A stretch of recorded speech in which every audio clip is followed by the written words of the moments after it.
In this week's running video, we're going to discuss the single leg deadlift, as this is a very popular exercise amongst runners because it puts you into a single leg stance and works on posterior chain strengthening and stability. But we're going to go through some of the discrepancies that I see amongst this movement and ways that you can increase its effectiveness.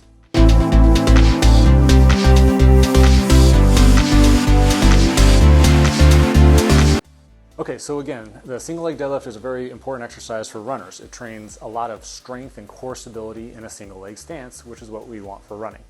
But we're gonna go through kind of the most common inefficiencies I see with this motion. So the first one that I see is that people do not understand how to hip hinge properly. So when you do a single leg deadlift, the primary moving pattern is a hip hinge, meaning that the primary movement is gonna be going through the hip. And when you move through the hip effectively, it loads into your glutes and your hamstrings really well.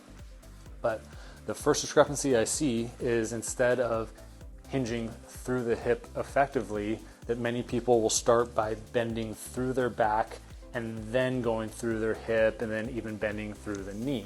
So what that's gonna cause is a lot of strain and a lot of force production going through your lower back versus going through the hip, strengthening those muscles, which is the whole point of the motion. So that's the first discrepancy that I see.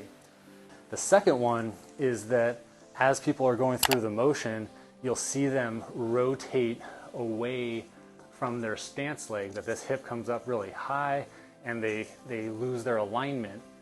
And when that happens, they lose all the tension in the glutes and the hamstrings.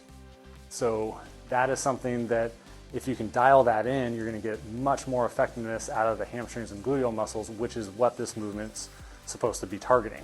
And the third discrepancy, and it's not even a discrepancy, it's just understanding of what the goal is with the motion. So this exercise can be really good at developing some balance and coordination, and can also be really good at developing some strength. And what I see people do is they go right in the middle and they're doing this exercise with a little bit of too much balance and coordination, to where then they're not getting the most out of the strengthening aspect of it. So they're using relatively light weight. They might be standing on a foam block or a Bosu ball, and then they're going through the motion and challenging themselves with the balance, and they're kind of getting a little bit of strength, but they're not maximizing either balance or strength. So each one has its positives in training, but just pick one or the other. If you want to do balance, then make it really challenging on balance. Don't worry about the weights as much. And if you're wanting to get strength, then use weight to actually challenge the muscles and get more out of the exercise. Okay, what can you do about that?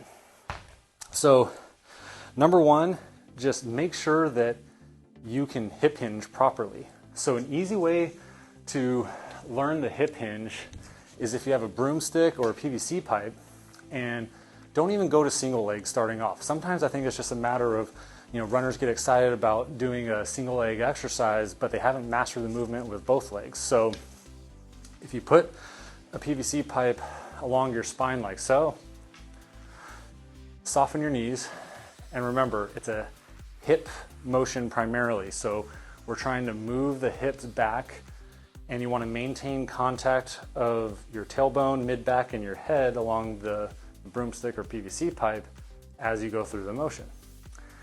And as you get used to it, try to go deeper and deeper, maintaining those points in contact until you get nice activation, stretch through your hamstrings and your glutes, and then come all the way back up. Now, some of you, what you'll find is as you're doing this, you're keeping contact, but you're finding that you're bending excessively through the knees. So if that's the case, you can use a bench or a chair and put it right in front of your knees. So you have to now send your hips back, because if you only bend your knees, you can't go anywhere. So once you kind of unlock this motion, then you'll have that aha motion, like, oh, okay, yeah, that's how I'm supposed to be moving through my hips. So that's step one, okay? So making sure you can dial in that hip hinge. Now, step two, let's iron out that rotation that you'll see people do with this motion. So an easy cue is just think about your hips are going to be square to the wall in front of you, and then as you're going through the motion, the hips are going to be square to the ground in front of you. So sometimes you just have to think about what your hips are doing as you go through the motion, and as you do that, that takes care of it. You just didn't know that that's what you were supposed to be feeling. And a lot of runners will say, oh yeah, I get a lot of load when I do it that way. I can feel it in my hamstrings, I can feel it in my glutes. Now, if you're still rotating or you just can't keep that alignment, then a good trick to use is actually just put your foot down on the ground, keep your weight in this lead leg, and then work this leg back until you're in that hip hinge pattern. And then from here, just play around with the rotation. So see what it feels like when you rotate out of it. You're gonna lose all that tension, and then rotate down this way and you'll feel a lot of that loading. And once you feel that there, then keep it there and then come back to standing like that. Go back into it, feel that stretch, that tension through this area, and then come back to standing. So that's a way to develop that awareness. So then when you are doing the exercise and you aren't feeling it where you are supposed to, then you can say, oh wait, what am I doing? Oh, I'm rotated, let me just do this. I feel it engaged now, and I'm gonna stay there as I go through the range of motion. And then when you're ready to get to the full single leg, and if you're still just moving away from the motion, then you can just put your hand on a foam roller like this. Again, give yourself a little bit of stability, so if the goal is to work on strength, then just give your body something to lean up against to as you go through the motion. And then that's gonna train you to keep your hips nice and square, because you have just a little bit more support as you're going in and out of the motion. Now, before we even go to the full single leg deadlift, we're gonna go through a couple variations that I think most people should start with. So the first variation is learning a kickstand. So that's essentially what I was just showing right there as part of the corrections, but the kickstand is putting back leg back and out, just using it for a little bit of support, but all your weight's gonna be in this, or most of your weight's gonna be in this lead leg. And then from here, then you keep your hips square, send your hip back, and just go down until you feel all that load in the hamstring and glutes, and you come back up. And to make sure that you're keeping your weight here, you should always be able to flick this back leg up very easily, knowing that this is doing most of the work. Okay, so once you get comfortable with that motion, then you can add some weight. So if you use kettlebells or dumbbells, using two at the same time is going to keep you in a really nice balanced position. So then from here, same thing, send the hip back, bring it all the way back up. As you feel that tension develop into the glute and the hamstring, that's the muscle groups that you're trying to use to now pull yourself back up to that standing position. And that's gonna really get them to wake up, and you're gonna develop a lot of strength when you're recruiting from those muscles. Okay, so after doing the kickstand and you're ready to get to the full single leg, that if you still find that it's a little bit challenging, then just grab a foam roller. That it doesn't, we don't have to work on the balance, so much right out of the gates. We can use something just to give us a little bit of stability, hold it there, and then we're gonna go through the single leg, and I'm getting a lot of activation. It's not really cheating, my goal is to strengthen, and I'm just using this just to get me familiar with the motion. As I get used to it, then I can start taking my hand off of the foam roller, and you can do it on either side. So it feels very supported. I feel the right tension in the hamstrings and glutes. Now I can take the hand off of the foam roller and go through the exercise that way. So the foam roller is a really good way to bridge the gap from doing going from kickstand and then going to a full single leg deadlift. Okay, so use that to your advantage. If you make it through the kickstand and then you want to work on the full motion, doing double weight, single leg stance, keeping the pelvis nice and square, sending the hip back, go down until you feel a good load in the glute and hamstring, and then pull all the way up. So this is a much more challenging exercise, but again, really good for runners to strengthen the posterior chain.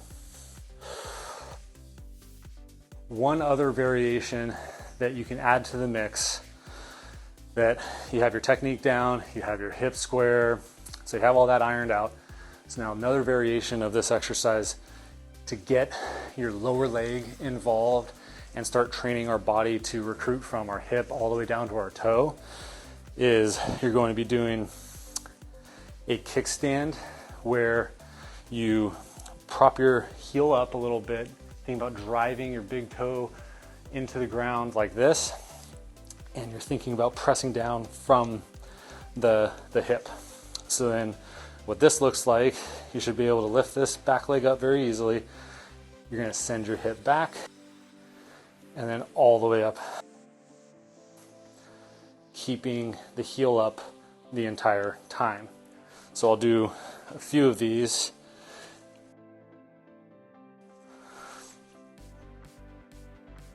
So I'm propping my heel up, pushing firmly on my toe. I'm trying to think about pressing down from my hip, and then I'm sinking into the hip, pressing through that big toe, making sure I'm loaded into that lead leg, pressing down all the way up. So here I'm feeling tension from my hip all the way down into my arch, my calf. So this is a very challenging exercise, and one that I recommend trying out once you've mastered the other progressions of the single leg deadlift. Okay, so try out those different variations of the single leg, but first just go through and watch yourself in a mirror or videotape yourself, see how you're moving, see if you can find yourself going through your lower back, see if you're turning away from the single leg deadlift, and make those corrections, because this is a very powerful exercise and helps out a lot for running, but you just want to make sure that you're doing it as effectively as possible. So if you have any questions, please comment below, happy to answer them.